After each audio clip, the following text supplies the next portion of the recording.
Yo guys, Rango here, hope you're doing great. You know, one of the best things to stay ahead in the Yu-Gi-Oh! TCG is to go over and have a look what the OCG is doing. Those are, for the most part at least, ahead of card releases, so you can get a pretty good idea of what's doing well and what isn't in the upcoming formats. And this is a big one, the Road of the King OCG 2025 5.7 metagame report, number 8, 9 and 10. We're gonna have a look at their conclusions from a 227 top performing decks pool from 44 tournaments in Japan, China, South Korea and Vietnam between 23rd of August and 7th of September. The interesting part about this is that Phantom Revengers is legal now, so an aircraft, Killer Tune and Hacker Hands, all legal now, as well as the structure deck Power of Fellows, which contains the new Synchron support. So let's have a look if we can see those decks doing something, shaking up the metagame. And at first glance in the breakdown, definitely not so much. Yummy's still pretty clearly the best deck, pretty comfortably, but not too far apart, followed by Vanquish Soul, Sky Striker, Dracotail, Lunalight and Mellis, so all of them putting up pretty good numbers, but we do have a very big chunk in the others category, so let's have a quick look at the most important forces there. 5 Onomat Ryziel, 4 Crystron, mainly Canine, but also a Shining Sarcophagus variant.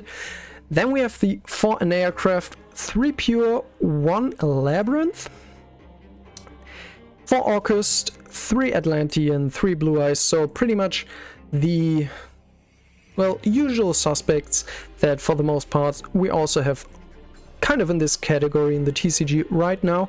3 DDD, which will come out for us shortly with Doom of Dimensions, and then we also have Killer Tune, at least sneaking in there a little bit, followed by Monarchs and White Forest. So pretty diverse set of decks here, at least. And one thing to note is that the OCG is scheduled to get a ban list, I think this week on the weekend, I think, so definitely very, very soon, which could shake this up even more. We should definitely expect some slight hits to at least like Yummy and Vanquish Soul, and maybe even a couple of these decks further down here. Radiant Typhoon, another Doom of Dimensions archetype, also sneaking in here. I don't think this is such a good standalone deck, but it's definitely a very, very promising engine. So let's have a look at the deck lists. First up, a Yummy deck. Yummy builds have largely homogenized. The same main deck and extra deck has made the finals in 3 consecutive China City tournaments. Liam Moran, the player the decklist is from, I think only differed slightly by switching the 3rd copy of Piri Rise map for the 2nd copy of Forbidden Droplet. They went 12-2 and finished 2nd in the China City tournament YuGiOh with 500 participants, so decently large event. Nothing entirely new here, we're still like cutting a bit on the worse Yummy names. In favor of the new Marshmallow with still on Purulia main deck, which for the OCG makes a lot more sense compared to the TCG now, with Canine decks still being a lot higher powered. People only running 1 surprise, but with all the Maxi outs you have to play, I feel like it kind of makes sense to cut down here.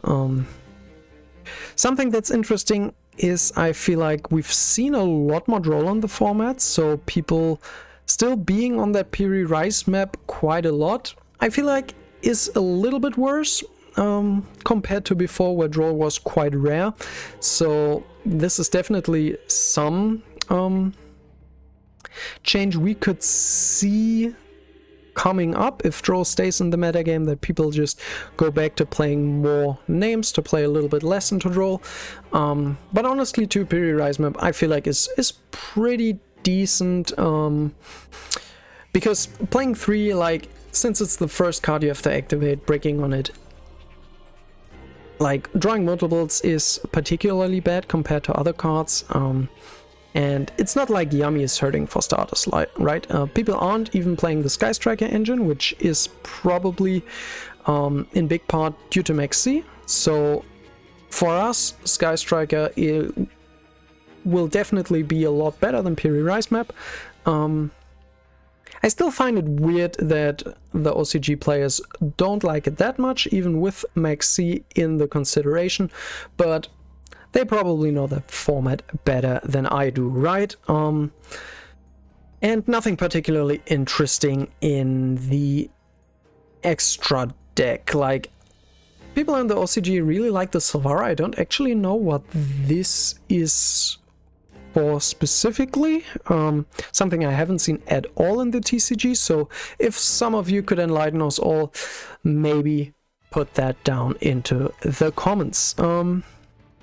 And extra deck, yeah, a lot of the going first, hate, floodgates, and aside from that, only Metatronus for the mirror match, obviously really strong card there, and the Droll and the Nib.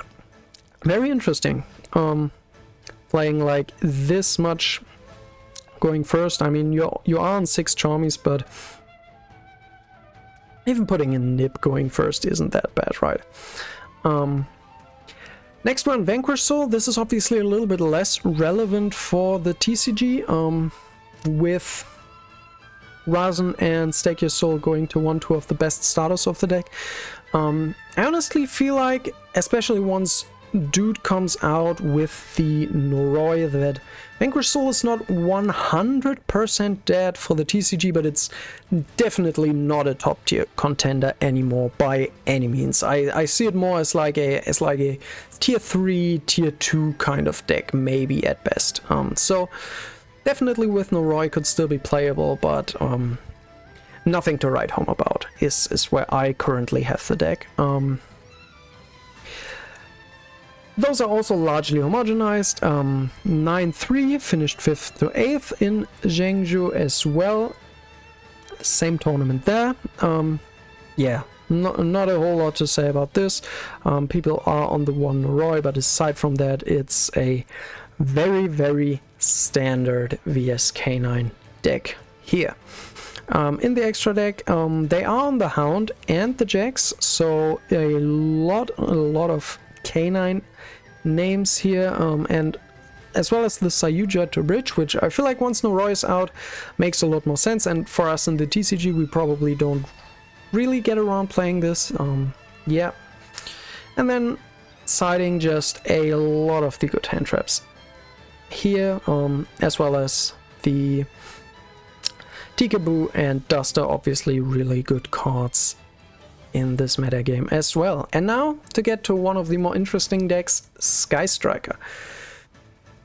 Sky Striker runs plenty of quick play spells among their arsenal, and Radiant Typhoon Side Trance, I feel like our translation is Vision, I'm pretty sure, is a good addition for draw power that also helps to fill the graveyard with spells, especially in the board breaker builds that also run quick play spells such as Droplet and Called By. Each effect of Side Trance could be used once per turn, so running one MST in the deck allows Radiant Typhoon Side Trance to be activated twice, which would swiftly fill the grave with 3 spells. Okay, so each effect of Radiant Typhoon Side Trance. Let's quickly have a read at the card. Here we go.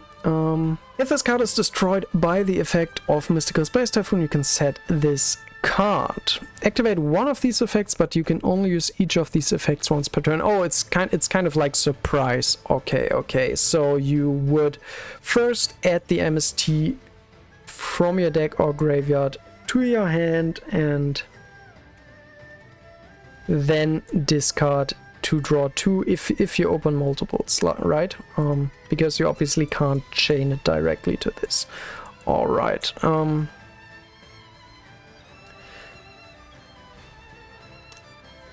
Which is obviously really good if you draw multiples of this. And MST is like, there are straight up better cards like Cosmic Cyclone and Twin Twister, but it's not a terrible card, right? Even going first and seconds, there are a lot of targets in the current metagame to be hit by this against Yummy, the field spell, against Dracotail, whatever they set off the effects. There is a bit of value to be gained here, right? The standard Yummy setup would typically have Yummy Surprise, while Kain and Vanquish Soul would have Vanquish Soul Snow Devil in the spell Trap Zone. Taking out their back row with Mystical Space Typhoon makes it much easier to deal with their boards, as the front row threats could be handled with Droplet or Widow Anchor. Yeah, exactly what I said. Not to forget, there's always the classic maneuver of MST to destroy your own Area 0 and trigger that effective special summon a Sky Striker monster from the deck. That obviously in this variant makes the MST a lot more better, that even if you don't have anything to target on your opponent's side of the field, you can still go get value with your own cards out of it. Sharuun went 7-0 and finished seconds in the 9th Kuroneko CS 3v3 team tournament with 11 teams, 33 participants, so pretty small event, but definitely an interesting list. Only 2-0 and 2 Kagari. I personally feel like I'd rather run the third one of 0 over the second Zeke. Also, the Burrow Sword is something I don't particularly like, but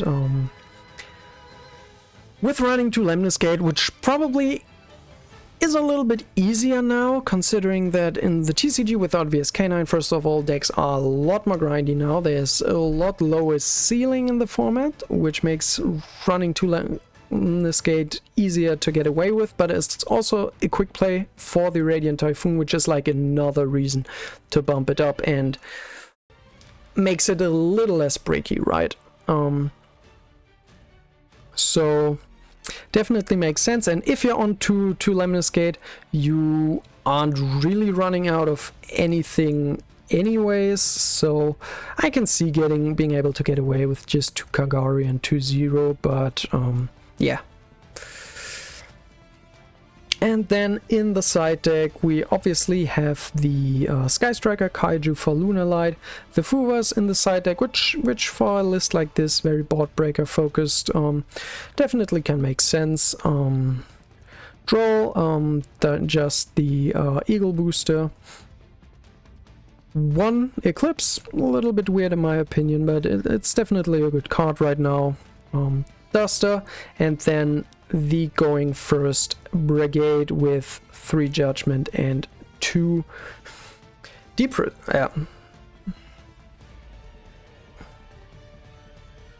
Deep Area, man, just the blackout. Conclusion: deck build pack Phantom Revengers had little to no impact on the current metagame, and structure deck Power Fellows packed a weak punch. The metagame remains unchanged, with Yummy in the lead and Kain and Vanquish Soul trailing behind. Yeah, thanks a lot to Road of the King for this breakdown. Like I said, the next one is also going to be very, very interesting, considering the ban list right around the corner. So maybe decks like Aircraft, decks like Killer Tune, and all the other ones down here can get a little bit more breathing room between all the Yummies. Which is why we're also going to have a look at a couple of Killer Tune and an Aircraft deck lists anyways, so that we're a little bit prepared of what's to come and what people are doing. Alright, so we're now looking at Yu-Gi-Oh! Meta. I really haven't found a better source for these other OCG deck lists. If you know a better one, also tell me down in the comments, but for now we'll have to make do with this. And starting with Killer Tune, We obviously kind of max out on the monsters, and Synchro Overtake, really powerful starter for this deck, as well as the Synchro, the kind of Rotor Quick Synchro one, definitely makes sense. Focusing on hand traps, because those are tuners that can come up. You can use the tuners in your hand to synchro with a lot with most of the Killer Tune monsters. So definitely this deck favors hand traps a little bit more over board breakers. The one Red Nova obviously as a really good target to summon off Q and get an additional body. So you summon it with Q, go into the level 4 and then get another special from your deck for the Reco, which then even is a search for the level 2. So that definitely generates a lot of advantage. Aside from that, 2 Field Spell, which I find interesting. So far, when I read this, like, this isn't a bad card, but it really doesn't do anything on its own, which is why, personally, I felt like it was kind of a one-off. But time will tell. And aside from that, the playlist not really played a lot. It's decent. I don't want to say it's bad. Like, the Killer Tunes obviously all have effects when they're used for synchro summoning, and with this you basically can get that effect plus a recycle, so really not that bad, but obviously kind of bricky. And from my experience, in most combo lines you really only get to search one of your spells, so like either synchro if you haven't started with it, or the field spell, or the playlist, like only 2 out of the 3, often even only 1, and like the spell and the field spell usually are higher priority there, definitely. One interesting card I wanted to talk about is Duelist Genesis. If you have a tuner on your field or graveyard, you can add a Synchro Spell Trap from your deck to your hand, which is Synchro Overtake. Obviously, this doesn't help consistency too much, because you already need to have a tuner, but in your graveyard is enough. So if you're going second, hand trap your opponent with like Ash or Vela or something like that, then this becomes live. So definitely a little bit more interesting for going second.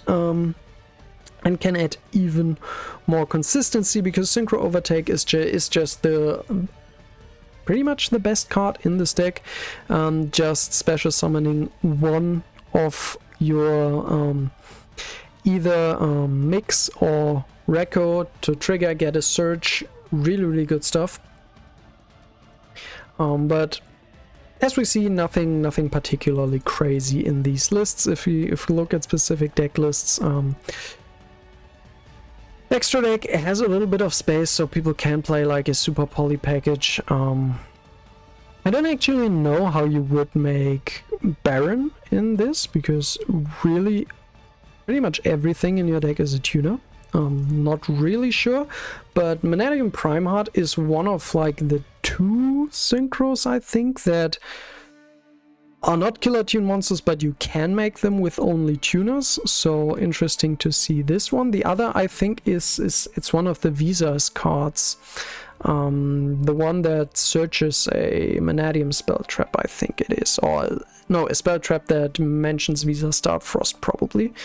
So those 2 really are the only options outside of the Killer Tune monsters for synchros, so not surprising to see one of them here.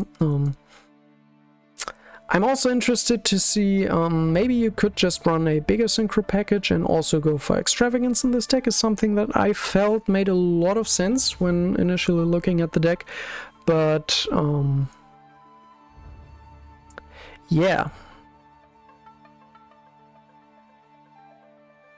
So for the most part, pretty much the same approach for all of these. Here we're using our extra deck space for the Winter Cherries.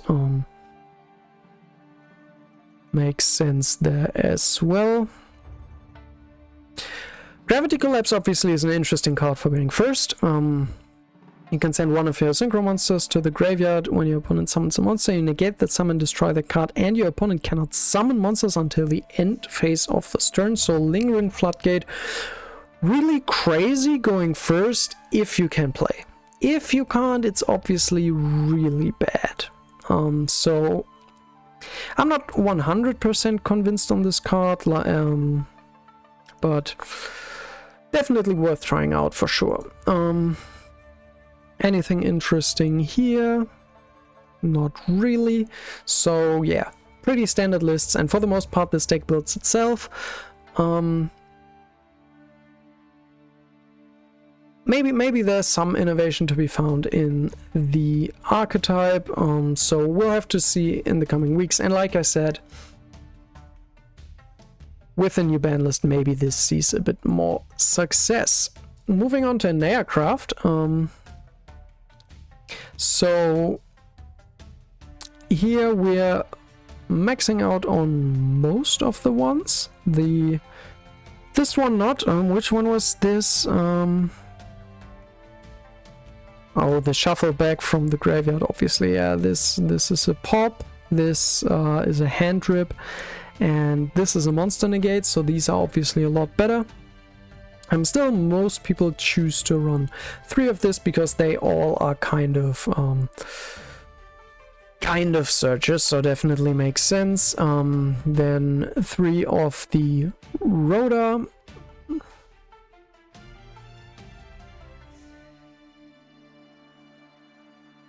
Oh no. Then 3 of the Rebirth, 3 of the Field Spell makes sense. Only some people not maxing out on the release, which I find crazy. Like, this is basically kind of a Rhoda with a little bit of recursion. Really good card in a vacuum. Interesting to see that people are not always maxing out on this. And then the Whale, obviously being the best one of the big ones, the one played the most. And aside from that, there are a couple of sub-engines you can play, like, you don't really need your extra decks, so obviously Dogmatica's come up. Zarborg the Mega Monarch, also a pretty interesting card, especially because it should be pretty easy to make. Because all your Neacrafts, like, can just summon face down. So you can easily get a lot of bodies onto the field, maybe flip them up, get value out of them, and then you're only locked out of special summoning. Which means you can still normal summon the Zarborg for a big extra grip, which I imagine is quite strong against a lot of decks. The deck can also play Purge, that's a big advantage. And then we also have like either a Labyrinth or a Subterra secondary engine, which obviously Subterra, that's pretty interesting. Another flip deck. Not exactly sure where the benefit lies, at least, except obviously for like Findus and Guru being able to flip your monsters back down. But I think just the field spell really doesn't do a whole lot. Maybe you then just run it there for more consistency, for more consistently finding a Guru. Obviously it does conflict with your field spell, so it really is probably only a Rhoda and nothing beyond that. If we're looking at specific deck lists, this is the Subterra one. But aside from the Subterra ones, nothing crazy except that we're only like side decking the like a lot of the big ones. The Whale is obviously a lot stronger going first, so maybe that makes sense. But aside from that, nothing too crazy here, except this is one of the ones cutting the release to 2, maybe in the Subterra variant. That could make sense. It does feel kind of weird to me though. Here we have a more of a pure variant with Purge with Daruma Kama Cannon, which is obviously really insane in this deck. You flip your own monsters back down to get additional value out of them, while also disrupting your opponent. Obviously crazy card in this. But aside from that, nothing really surprising in this deck. This is running the Labyrinth as well as the Dogmatica package. Are we on the new hand trap for the Dogmaticas? I don't think so. Ah, no, here it is, here it is. So, running the Fleur-de-Lis, as well as like a very, very small Labyrinth engine here, and then the last deck list, another more pure approach, which plays a lot more of the big one's main decks and is also on the Zabok, which I think has potential. Like, I honestly think the Zabok thing is pretty interesting. Like, ripping 8 cards out of the extra deck going first against like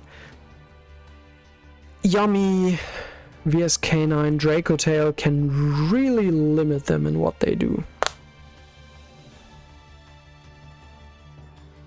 So, but with that, we're done looking at the new archetypes. Like I said, not really that successful yet, but maybe that changes in the coming weeks with the ban list, which with maybe a little bit more innovation.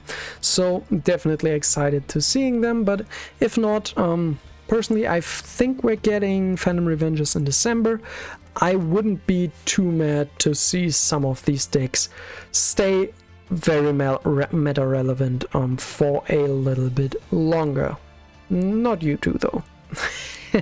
So thanks for watching, like and subscribe if you enjoy this kind of content, and see you next time. Bye.